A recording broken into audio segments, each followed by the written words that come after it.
ছাত্রছাত্রীদের সংবর্ধনা পুলিশের। হরিহরপাড়া থানার পুলিশের উদ্যোগে এলাকার মাধ্যমিক ও উচ্চ মাধ্যমিকে কৃতী ছাত্রছাত্রীদের সংবর্ধনা।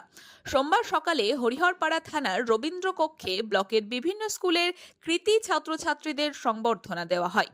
এদিনের এই অনুষ্ঠানে উপস্থিত ছিলেন ডিএসপি হেডকোয়ার্টার তমাল বিশ্বাস, হরিহরপাড়া থানার ভারপ্রাপ্ত আধিকারিক অরূপ কুমার রায়। সংবর্ধনা পেয়ে খুশি কৃতী ছাত্রছাত্রীরা।